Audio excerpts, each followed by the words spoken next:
Riccardo Calafiori is going to be a game changer for Arsenal this season. Arteta has found his John Stones. Today we're going to talk tactics, we're going to go through some analysis, looking at Calafiori at Bologna, and then basically answer the question, why Calafiori will be a game changer for the Gunners this season. I'm Statman Dave, of course. If you are new around here, make sure to hit that subscribe button, like the video, but anyway, let's get this party started. So Riccardo Calafiori joined Arsenal from Bologna over the summer for £42 million.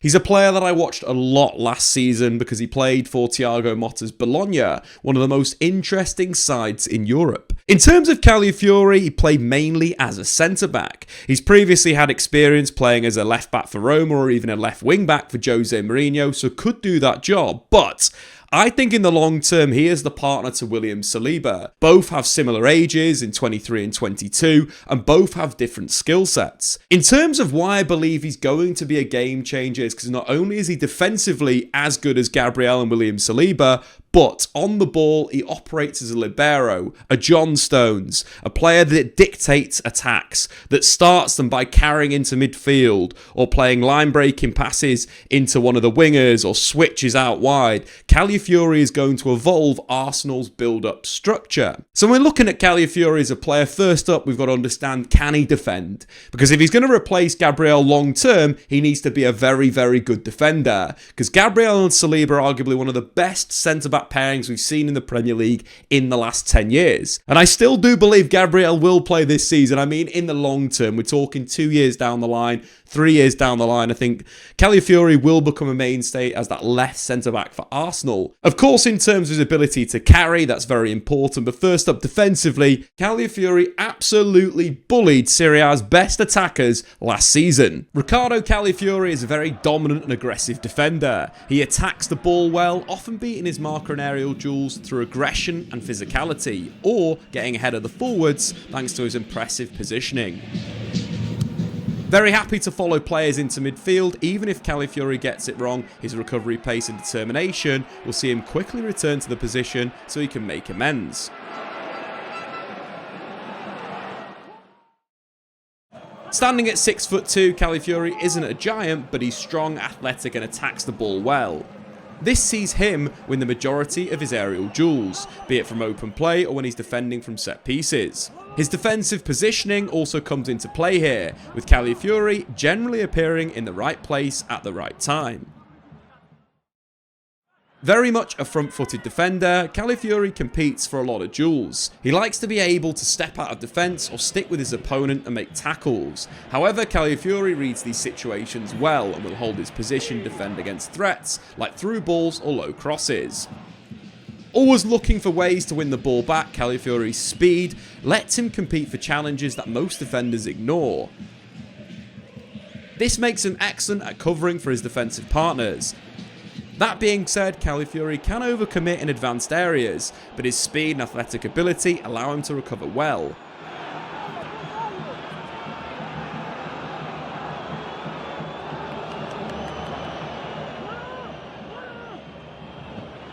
Overall, Calafiori is a very dominant defender who should adapt very well to the dynamic and combative nature of the Premier League. So that's the first requirement checked off. Calafiori is a very good defender who reads the play well, got good pace on the cover, but also dominates aerially. But the true reason why he's going to be a game changer is because he can do all of that, plus the guy can play. I liken him to John Stones. He's a libero. He's a player that likes to carry out the back from centre half and move into midfield. From those positions, he could operate as a pivot or be a little bit more direct and move off the ball to create another option in the final third. Calafiori's got the skill set. Good body balance, he's strong in the carry. When he's beaten a player, it's very difficult for them to get back in and win the ball back. He's got the passing range as well to not only find the passes, in between the lines to break the opponent's shape, but also has got a good long range to switch to play to create 1v1s. This is exactly what Arsenal want in that position. You think about how they could evolve. As teams sit deeper and deeper against Arsenal, they need solutions to beat these deep blocks. And I believe Calafiori is that type of player. Not only has he got got all those strengths that we mentioned there, but more importantly, he will progress the play into midfield, which will allow Arsenal's 2/8s to move into more advanced areas, and Arsenal can operate with arguably a high tree.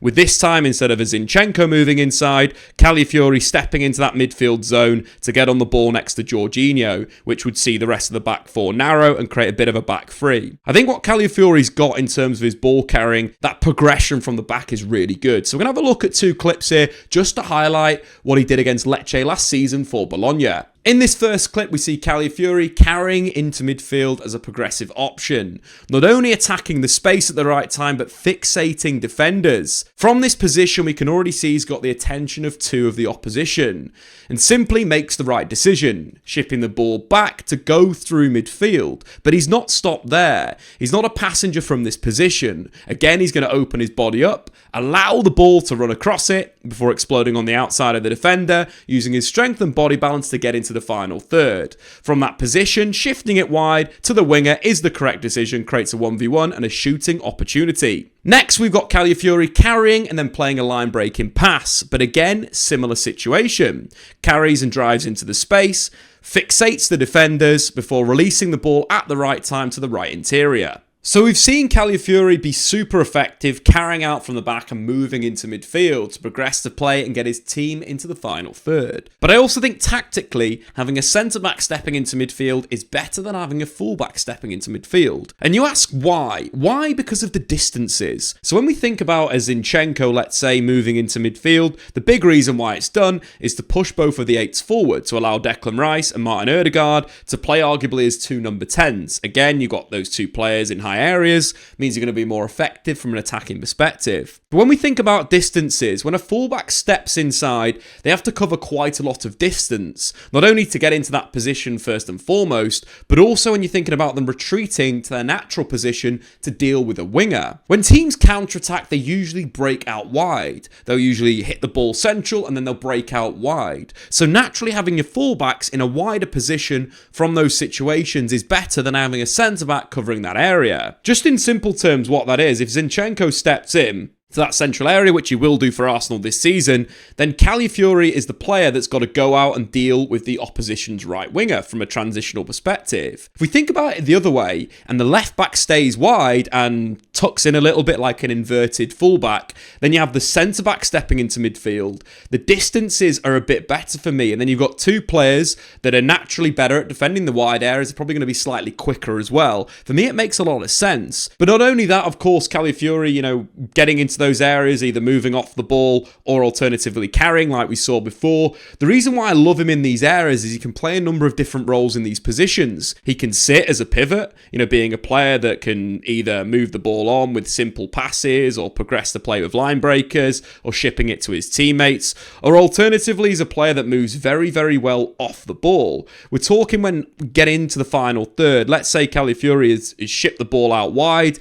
he'll follow that up with a forward run. This not only is good for Arsenal, but it will allow their players around those areas to have a little bit more space, because Calafiori is arguably playing as a decoy. He's taking the attention away from Arsenal's more creative and devastating attackers. You're thinking more players are going to be focused on his forward movement, which means double marking is going to be harder and players are going to be free. But let's take a look at how Calafiori does operate in these midfield areas. Let's start by having a look at this clip versus Salernitana. Again, Calafiori at left centre-back. He starts the play off with a bit of a carry, before understanding that his teammate is free out wide. Lewis Ferguson's found himself a nice pocket of space. He's communicating with Calafiori that he wants the ball. So from this position, Calafiori opens himself up, moves the ball out wide.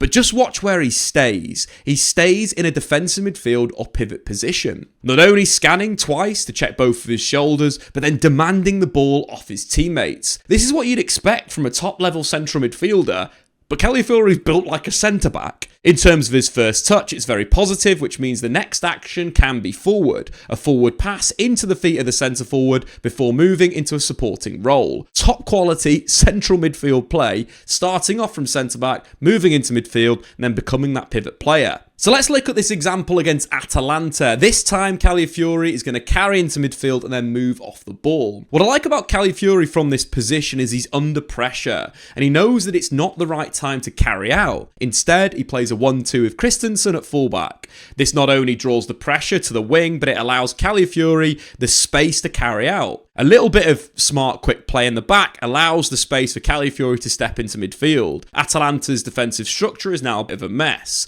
but Calafiori makes the right decision. Yes, there is a bit of a gap for him to carry through, but the better decision is to simply play a pass through the lines. He then makes the forward motion. This is a thing we were talking about off the ball. Previously, we saw him drop and be a little bit more of a support player in the pivot, but Calafiori also becomes a decoy on the last line. Think again how devastating that could be for Arsenal in the final third. Not only is he a decoy on the last line, he's pulled Pasalic out of position, which opens up space for Lewis Ferguson to simply receive in acres of space for Bologna to switch the play or create some opportunity with some combinations. So we've seen Calafiori play this dual role in midfield, first as a pivot and then as an off-the-ball runner. I like this a lot, but Arsenal need to find that tactical balance. I think if Zinchenko was at left-back, I don't think the tactical balance is there. I think defensively there's a little bit of a problem with Zinchenko dealing with the counter-attack and playing as a left centre-back in possession. So for Arsenal to kind of match up the Manchester City back four that started the Champions League final, got to think about that back four of Nathan Ake, Ruben Diaz, John Stones and Manuel Akanji. That's 4 centre-backs. So how Arsenal could do this and allow Calafiori to be a game changer is simply switching Zinchenko out and bringing Jurrien Timber in to that left centre-back position in possession or left-back on the ball. Jurrien Timber has a very similar profile to Nathan Ake. Dynamic, short, but is also very good at centre-back. Can press high, can deal with defenders 1v1. So I'm saying if Arsenal want to use Calafiori in this midfield position, their back four of Jurrien Timber at left-back, Calafiori at left centre-back and William Saliba at right centre-back with Ben White as the right-back would work really well. Not only would it allow that good defensive coverage with the two outside fullbacks playing as more inverted fullbacks dropping deep, but it would allow Calafiori to move into midfield and the defensive balance would be there. That is why it's going to be game changing for Arsenal, a centre-back stepping into midfield but having a real dual role in that area. So we've spoken a lot about Calafiori operating in the John Stones role as a libero for Arteta's Arsenal, but can he be a game changer from left back? Has he got the requirements to play that position? I think quite honestly, he absolutely does. He played that position for Roma under Jose Mourinho, and he's got the quality from a defensive sense. He's got the pace, he's got the technique, that long stride ability and body balance to carry through the opposition. Absolutely be a success there. So from an Arsenal perspective, tactically, if we see Ben White move inside like we saw sort of towards the back end of last season at times, him inverted from right back, and Arsenal creating a back three with Gabriel in the middle, Calafiori as a left centre-half, and William Saliba as a right centre-back. Calafiori's got that quality from that position. Not only all of the things we previously spoke about, his ability to carry out, his ability to find passes into midfield and drop 1-2s into more advanced areas. It again provides a really good opportunity for Arsenal to manipulate their opponents and him be a game changer. I think first and foremost, carrying out from the back from this position, of course, is a big strength of Calafiori. And there's at times Bologna look like they're playing a bit of a back three with Calafiori as a left centre-half. So let's take a look at one of those examples. So we've got a clip against Genoa with Bologna building with a back three with Calafiori in that left centre-back position. Number one, the first thing I like is the amount of width that he gives the attack. That opens up passes not only into the left winger, but also into the feet of Joshua Zirkzee. As we've spoken about, the skill set wise, his ability on the ball means that he's very comfortable at carrying into midfield. But also he's got that awareness to drop a little 1-2, as he does outside the boot to Joshua Zirkzee, receives again, then drives into the final third before crossing. He could do a job for Arsenal in this position as a left centre-back in a back three if, for example, Ben White is inverting from right back. So Calafiori can play as a left centre-back, building in a back three, playing from left fullback. But can he operate as a wing-back in the final third? For me, this is Arsenal's next kind of step on their evolution. In the big games, Arsenal use a box midfield. In a sense, as we see Declan Rice dropping deeper and usually joined by Jorginho, because he's kind of, he's Arteta's big game central midfielder. He's a guy that can deal with pressure and play through X, Y, and Z.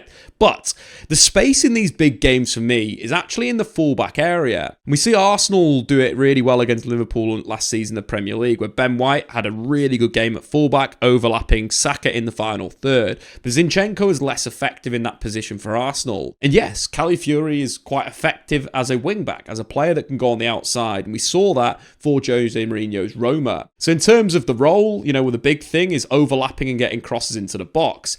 Being a guy that can get his head up in the final third and pass the ball to a teammate. We're talking the on-rushing Martin Ødegaard or Kai Havertz, with Calafiori getting his head up and finding those two players. We've got a great example of Calafiori as a left-back when he got assist against Udinese for Roma. So we jump into the play with Udinese building their attack. Calafiori is just situated at left back. He looks a lot skinnier because, again, this is quite a young Calafiori. But what I like about him from this position, not only has he got the quality in the final third, we've seen his carrying, his ability to use his body to get round players. He's also got the patience and passing ability and awareness to find teammates. But defensively as a left back, he's also really good. Jumps in, makes the tackle, and then ships it inside. From this position, his first idea is to make that forward run. Henrik Mkhitaryan gets his head up and finds him in behind. You wouldn't expect a centre-back to be in this position and be very comfortable. Rolls over the ball, explodes on the outside, before chopping back on the inside, getting his head up, and then finding that pass for Tammy Abrahams to fire home. That is a very, very impressive assist. Calafiori can do it in a whole host of positions, but being able to carry like that as a left back and getting his head up to spot a teammate in the penalty area, that's something that you'd expect to see from an Andy Robertson in the final third. This is a guy that plays centre back as well. Calafiori can do it as an overlapping wing back. In conclusion, Calafiori is going to be a game changer for Arsenal that can progressive carry, that can play make, that can be a decoy runner in the final third. From a left-back position where he'll start his Arsenal career, in my opinion, not only can he provide that attacking outlet on the overlap if Martinelli tucks inside, but again, if his far-side fullback decides to invert, Calafiori can operate as a left-sided centre-back with the ability to carry through and play 1-2s and really influence the build-up structure. But of course, I think long-term Jurrien Timber comes in to left back and Calafiori returns to that centre back position. Arsenal move to more of a Manchester City Champions League winning backline with 4 centre backs that are equally defensively good but also fantastic on the ball. This will truly allow Calafiori to be Calafiori, that player that can carry into that midfield zone, that can dictate the play, but also move off the ball. I think long term with Arsenal's developments, that ability for when the fullback on the far side's got the ball, having a centre-back stepping into midfield and creating a back three is really going to be good. Because I think the big thing when the ball does get shipped to that centre-back that's stepped into midfield, the opposition just don't know what to do with it. And to finish things off, we've got one final clip, an assist for Calafiori that starts with him in a centre-back position. Calafiori registered 5 assists last season in Serie A. No centre-back in Europe's top 5 leagues managed more. So let's take a look at that. So we pick up the play with Christensen in possession. Just to give you a little bit of a reference, at the moment, Bologna have a left-back in a centre-back position, a central midfielder at left-back, and a centre-back in central midfield. Bologna, super fluid, super flexible side. But we'll just let the play roll through. What you'll see with Calafiori is a player that understands his game, understands everything about football. From this position, Calafiori's in a left centre-back position. It's pretty boring. But with Lewis Ferguson, the nominal midfielder, dropping deep, where's the space? The space is behind the first defensive line of the opposition. And that's what Calafiori spots. You can see his head turn there. He moves into that zone. Doesn't receive straight away, but Christensen drops a long pass into Calafiori. His first touch is excellent, and now Bologna are in the final third. Not only does he drive past the defender, but he gets his head up, finds the winger on the right-hand side for Orsolini to put the ball in the back of the net. That is a centre-back that has just assisted a brilliant goal with off-the-ball movement. And this is what Calafiori is going to bring Arsenal. I hope you've enjoyed the video today. Please get into the comments below where you think Calafiori will start this season. And also get in the comments below any other players you want us to have this type of in-depth look at. I'm Statman Dave. Subscribe if you're new. We'll see you later.